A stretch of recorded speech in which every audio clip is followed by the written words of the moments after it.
Halo teman-teman, selamat datang di Value Stock. Hari ini saya akan membahas analisa fundamental saham MICE kuartal pertama tahun 2021. Oke, ini disclaimer-nya. Yang pertama, ini merupakan sharing analisa fundamental, bukan ajakan beli jual ataupun suatu saham, dan keputusan investasi ada di tangan teman-teman selaku investor. Yang ketiga, dari analisa fundamental ini bisa dijadikan referensi untuk analisa saham-saham yang teman-teman miliki. Oke, pertama-tama kita masuk ke bisnis modelnya. Untuk kegiatan usaha bergerak di bidang usaha perdagangan produk bayi sama personal care. Untuk sumber income-nya berasal dari pendapatan penjualan produk bayi sama personal care-nya, dan mereka juga ada vitamin dan banyak sekali teman-teman. Tetapi yang memang yang cukup terkenal untuk saham MICE ini adalah produk dari bayi sama personal care-nya. Untuk segmen usaha atau marketnya di Indonesia, terkait kasus hukum, saat saya membuat video ini, saya tidak menemukan adanya kasus hukum yang terkait dengan MICE. Untuk kepemilikan saham dimiliki oleh PT Buana sebesar 44,81%, Soekarto sebesar 10,51%, masyarakat sebesar 43,33%, dan Treasury sebesar 1,35%. Dan teman-teman, kita bisa lihat dari segi pendapatannya sebenarnya cukup konsisten mengalami kenaikan, tetapi untuk kuartal pertama 2020 dengan 2021 mengalami penurunan sebesar 2,8%. Dan ini saya asumsikan kuartal keempatnya memiliki kinerja yang sama dengan kuartal pertama, maka sampai akhir tahun akan mengalami kenaikan pendapatan sebesar 10,6%.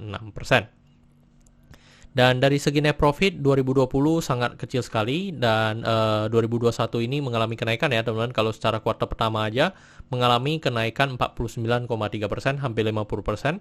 Dan ini saya asumsikan kuartal keempatnya memiliki kinerja yang sama dengan kuartal pertama, maka sampai akhir tahun akan mengalami kenaikan hampir 1.400% ya teman-teman. Terus untuk dari segi asetnya mengalami penurunan, dan penurunannya sebesar 0,6%, dan penurunan ini saya lihat juga berdasarkan dari penurunan hutangnya, yang hutangnya mengalami penurunan sebesar 5,3%. Terus dari segi modalnya juga mengalami kenaikan dan konsisten ya teman-teman, dan kenaikannya sebesar 1,6%. Dan teman-teman, ini merupakan summary laporan keuangannya dari 2014 sampai 2021. Dan di sini saya akan banyak membahas tentang rasio keuangannya. Yang pertama adalah NPM atau Net Profit Margin. Untuk Net Profit Margin 2021 ini sebesar 5,69%. Dan kalau kita lihat secara histori, memang 2018 sama 2019 juga sekitar 5% lebih ya. Yang dimana 2020 memang sangat kecil sekali karena pandemi ya teman-teman. Itu yang membuat mereka mengalami penurunan dari segi net profit yang sangat signifikan. Terus untuk EPS-nya di 69 dan membuat PAR-nya menjadi 5,39 kali. Dan kalau kita lihat secara histori untuk PAR dari MICE ini memang sekitar 5 kali ya teman-teman. 2018, 2019. Untuk 2020 kita tidak pakai karena memang EPS-nya yang turun sangat signifikan. Terus untuk dari segi book value-nya di 1152. Dan kalau kita bandingkan dengan harga sekarang, maka kita bisa menekan PBV-nya di 0,32 kali. Dan kalau kita lihat secara histori pun memang PBV dari MICE ini selalu di bawah 0,3 ya, di bawah 0,4 ya teman-teman. Terus untuk dari segi DER-nya di 0,44 kali, dan ini juga sangat bagus, yang dimana DER-nya masih di bawah 1. Dan selama 5 tahun terakhir juga memang selalu konsisten di bawah dari 1 kali ya untuk dari segi DER-nya. Terus untuk dari segi ROE-nya di 5,96%. Dan ini tidak mencapai ya 9% yang saya anut, dan memang secara konsisten juga, kecuali di 2017 yang pernah mencapai 10%, tetapi sisanya memang selalu di bawah dari 6%.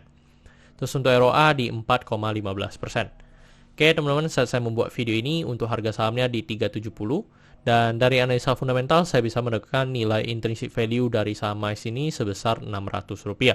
Jadi masih memiliki margin of safety 62%.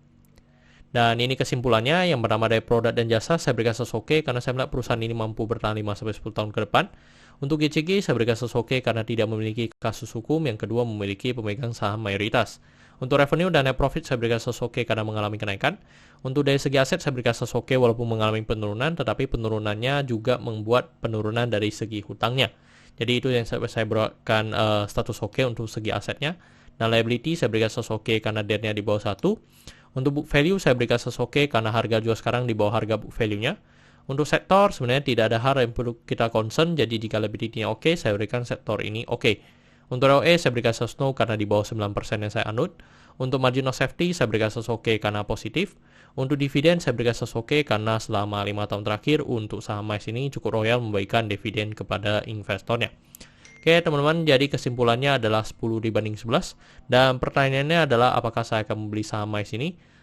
Teman-teman, secara fundamental maupun secara valuasi sangat menarik ya. Tetapi sementara saya tidak masuk dulu untuk di saham MICE ini. Kenapa? Karena saya sudah memiliki lumayan banyak saham yang saya pegang.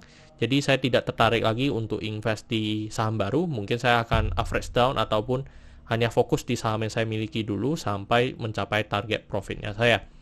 Oke teman-teman, saya rasa cukup sekian untuk video kali ini. Jangan lupa untuk like dan subscribe. Jangan lupa juga untuk follow saya di Instagram saya di Royken13. Dan teman-teman, saya ada membuat grup Telegram, jadi teman-teman bisa join grup Telegram saya di Value Stock. Untuk linknya teman-teman bisa dapatkan di deskripsi di bawah. Dan jika teman-teman ada kode saham yang ingin saya buatkan analisa seperti ini, silahkan tinggalkan di kolom komentar untuk kode sahamnya. Oke teman-teman, see you in the next video. Bye-bye.